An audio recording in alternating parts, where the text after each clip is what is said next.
Bismillahirrahmanirrahim. Rabbi shrahli sadri wa yassirli amri wahlul 'uqdatam min lisani yafqahul qauli. Allahumma shalli ala sayidina Muhammad wa ala ali sayidina Muhammad. Assalamualaikum warahmatullahi wabarakatuh. Tafsir Jalalain Quran Surat Al-Baqarah ayat 21 sampai 40. Hai manusia, maksudnya warga Mekah, sembahlah olehmu dengan bertauhid dan mengesahkan Tuhanmu yang telah menciptakanmu. Padahal sebelum itu kamu dalam keadaan tiada, dan diciptakannya pula orang-orang yang sebelum kamu agar kamu bertakwa. Artinya terpelihara dari siksa dan azabnya, yakni dengan jalan beribadah kepadanya pada asalnya. La'ala mengungkapkan harapan, tetapi pada firman Allah berarti menyatakan kepastian. Dialah yang telah menciptakan bagimu bumi sebagai hamparan, yakni hamparan yang tidak begitu keras dan tidak pula begitu lunak, sehingga tidak mungkin didiami secara tetap, dan langit sebagai naungan, sebagai atap, dan diturunkannya dari langit air hujan lalu dikeluarkan daripadanya. Maksudnya bermacam buah-buahan sebagai rezeki bagi kamu, buat kamu makan, dan kamu berikan rumputnya pada binatang ternakmu. Maka janganlah kamu adakan sekutu-sekutu bagi Allah, artinya serikat-serikatnya dalam pengabdian, padahal kamu mengetahui bahwa Dia adalah pencipta, sedangkan mereka itu tidak dapat menciptakan apa-apa. Maka tidaklah layak disebut dan dikatakan Tuhan.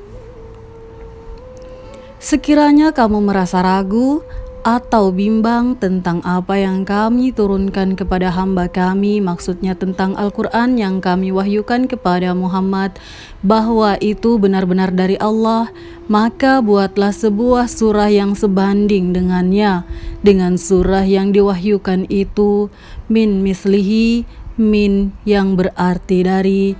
Maksudnya di sini ialah untuk menjaga keterangan atau penjelasan, hingga artinya ialah yang sebanding dengannya, baik dalam kedalaman makna maupun dalam keindahan susunan kata serta pemberian tentang hal-hal gaib dan sebagainya. Yang dimaksud dengan surah ialah suatu penggal perkataan yang mempunyai permulaan, kesudahan, dan sekurang-kurangnya terdiri dari 3 ayat. Dan ajaklah saksi-saksimu, maksudnya Tuhan-Tuhanmu yang kamu sembah itu selain dari Allah, untuk menjadi penolong-penolongmu, jika kamu orang-orang yang benar bahwa Al-Quran itu hanyalah buatan dan ucapan Muhammad belaka. Maka cobalah lakukan demikian. Bukankah kamu orang-orang yang berdalih fasih seperti Muhammad pula? Tatkala mereka tidak mampu memenuhi permintaan itu, maka Allah Subhanahu wa Ta'ala berfirman, dan jika kamu tidak dapat melakukan apa yang disebutkan itu disebabkan kelemahan dan ketidakmampuanmu, dan kamu pasti tidak akan dapat melakukannya. Demikian itu untuk selama-lamanya disebabkan terhalang mukjizat Al-Quran itu. Maka jagalah dirimu dari neraka dengan jalan beriman kepada Allah dan meyakini bahwa Al-Quran itu bukanlah ucapan manusia yang kayu apinya terdiri dari manusia, yakni orang-orang kafir, dan batu misalnya yang dipakai untuk membuat patung-patung atau berhala-berhala mereka. Maksudnya api neraka itu amat panas dan tambah menyala dengan bahan bakar manusia dan batu. Jadi bukan seperti api dunia yang hanya dapat dinyalakan dengan kayu bakar atau yang lainnya, yang disediakan bagi orang-orang kafir sebagai alat untuk menyiksa mereka. Kalimat belakang ini dapat menjadi kalimat baru atau menunjukkan keadaan yang lazim. Ayat 25 dan sampaikanlah berita gembira. Kabarkanlah kepada orang-orang yang beriman, yang membenarkan Allah dan yang mengerjakan kebaikan, baik yang fardu atau yang sunnah, bahwa bagi mereka yang disediakan surga-surga, yaitu taman-taman dan yang ada pepohonan dan tempat-tempat kediaman yang mengalir di bawahnya. Maksudnya di bawah kayu-kayuan dan mahligai-mahligainya. Sungai-sungai, maksudnya air yang berada di sungai-sungai itu, karena sungai artinya ialah galian tempat mengalirnya air. Sebab airlah yang telah menggali atau menjadikannya nahar dan menisbatkan mengalir pada selokan disebut majas atau simbolisme. Setiap mereka diberi rezeki di dalam surga itu. Maksudnya diberi makanan berupa buah-buahan. Mereka mengatakan inilah yang pernah, maksudnya seperti inilah yang pernah diberikan kepada kami dulu, yakni sebelum masuk surga. Karena buah-buahan itu seperti apa pula ciri masing-masingnya. Hampir serupa, mereka disuguhi atau dipetikkan buah itu dalam keadaan serupa, yakni warnanya tetapi berbeda rasanya, dan diberi istri-istri berupa wanita-wanita cantik dan selainnya yang suci dari haid dan dari kotoran lainnya, dan mereka kekal di dalamnya untuk selama-lamanya hingga mereka tak pernah fana dan tidak pula dikeluarkan dari dalamnya. Ayat ke-26, untuk menolak perkataan orang-orang Yahudi, apa maksud Allah menyebutkan barang-barang hina ini? Yakni ketika Allah mengambil perbandingan pada lalat dalam firman-Nya, dan sekiranya lalat mengambil sesuatu dari mereka, dan pada laba-laba dalam firman-Nya, tak ubahnya seperti laba-laba. Allah menurunkan, sesungguhnya Allah tidak segan membuat atau mengambil perbandingan berfungsi sebagai maf'ul awal atau objek pertama.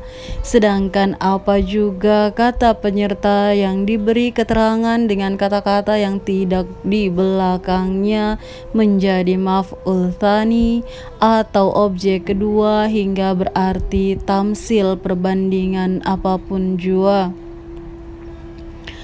Atau dapat juga sebagai tambahan untuk memperkuat kehinaan, sedangkan kata-kata di belakang menjadi maf'ul tsani, seekor nyamuk, yakni serangga kecil atau yang lebih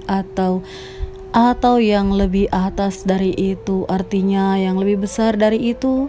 Maksudnya Allah tak hendak mengabaikan hal-hal tersebut karena mengandung hukum yang perlu diterangkannya. Adapun orang-orang yang beriman, maka mereka yakin bahwa maksudnya perumpamaan itu benar dan tepat dan cocok dengan situasi dari Tuhan mereka. Tetapi orang-orang kafir mengatakan, apakah maksud Allah menjadikan ini sebagai perumpamaan?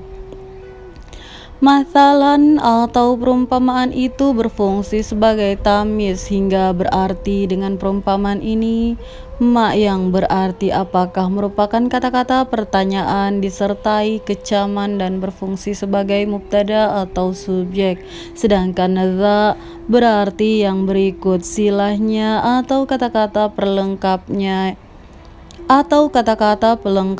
menjadi khabar atau predikat. Hingga maksudnya ialah apa gunanya. Sebagai jawaban terhadap mereka, Allah berfirman, Allah menyesatkan dengannya. Maksudnya dengan tamsil perbandingan ini, banyak manusia berpaling dari kebenaran disebabkan kekafiran mereka terhadapnya, dan dengan perumpamaan itu banyak pula orang yang diberinya petunjuk. yakni dari golongan orang-orang beriman yang disebabkan mereka membenarkan dan mempercayainya, tetapi yang disesatkannya itu hanyalah orang-orang yang fasik, yakni yang menyimpang dan tak mau menaatinya.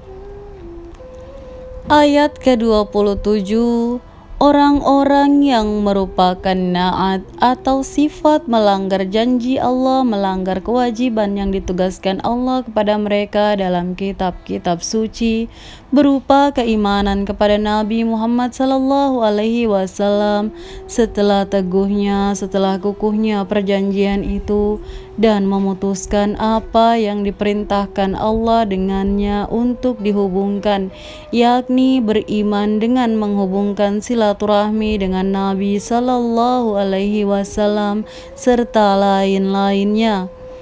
Anak kalimat untuk dihubungkan menjadi kata ganti dari dengannya dan membuat kerusakan di muka bumi dengan melakukan maksiat serta menyimpang dari keimanan. Merekalah orang-orang yang mempunyai sifat seperti yang dilukiskan itu, orang-orang yang rugi, karena mereka dimasukkan ke dalam neraka untuk selama-lamanya. Ayat ke-28, mengapa kamu kafir, wahai warga Mekah, kepada Allah, padahal sesungguhnya tadinya kamu mati, yakni ketika masih menjadi mani dalam sulbi bapakmu, lalu kamu dihidupkannya dalam rahim ibumu, dan di dunia dengan jalan meniupkan ruh pada tubuhmu.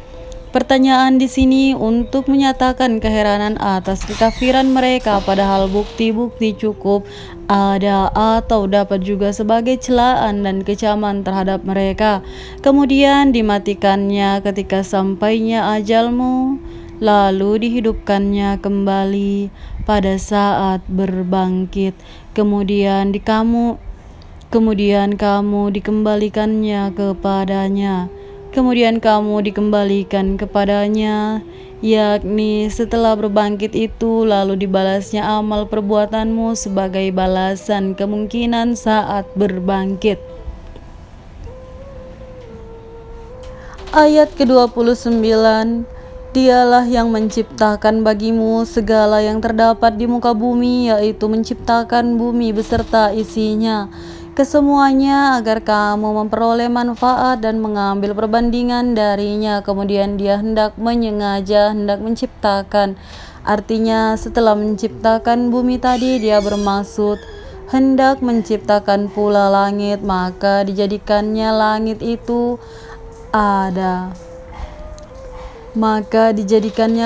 itu hunna sebagai kata ganti benda yang dimaksud adalah langit itu.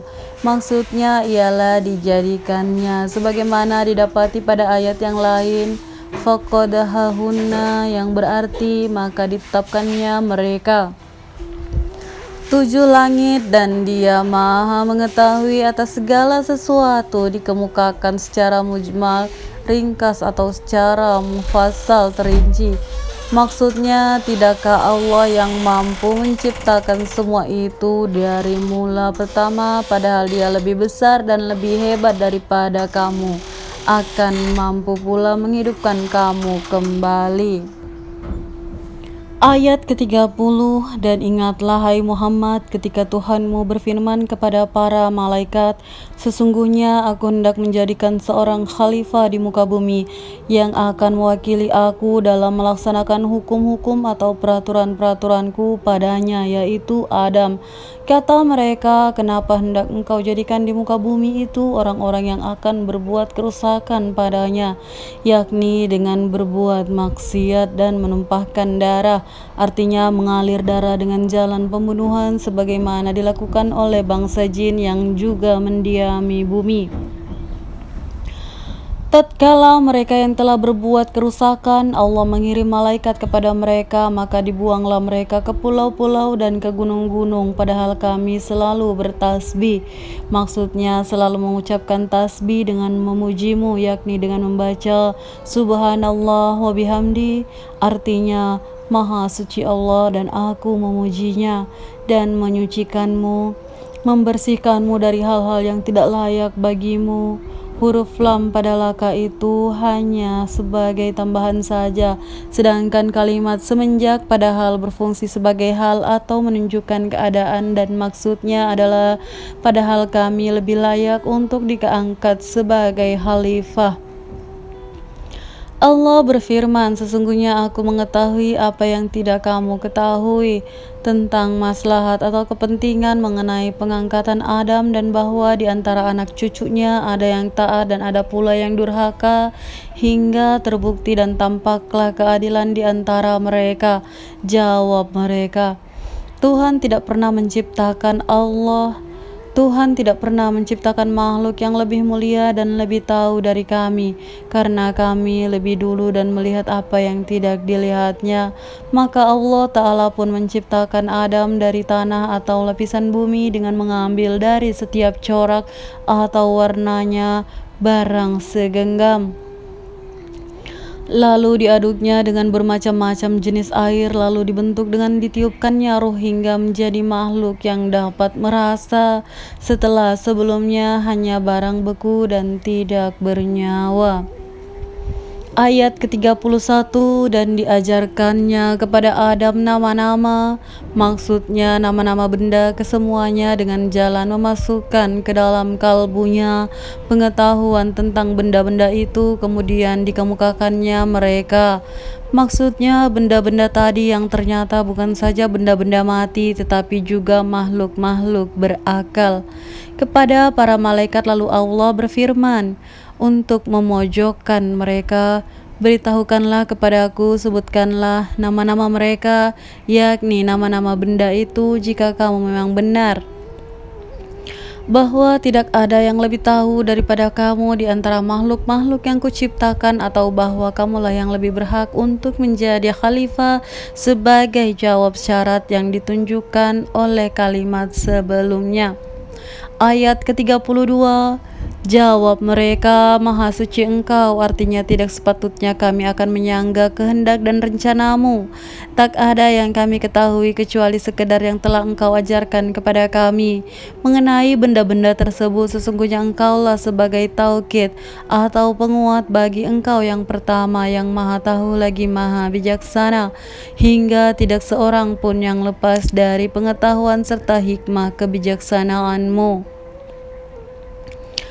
Ayat ke-33, Allah berfirman, Hai Adam, beritahukanlah kepada mereka, maksudnya kepada para malaikat itu nama mereka, yakni benda-benda itu, maka disebutkannya satu persatu menurut nama masing-masing.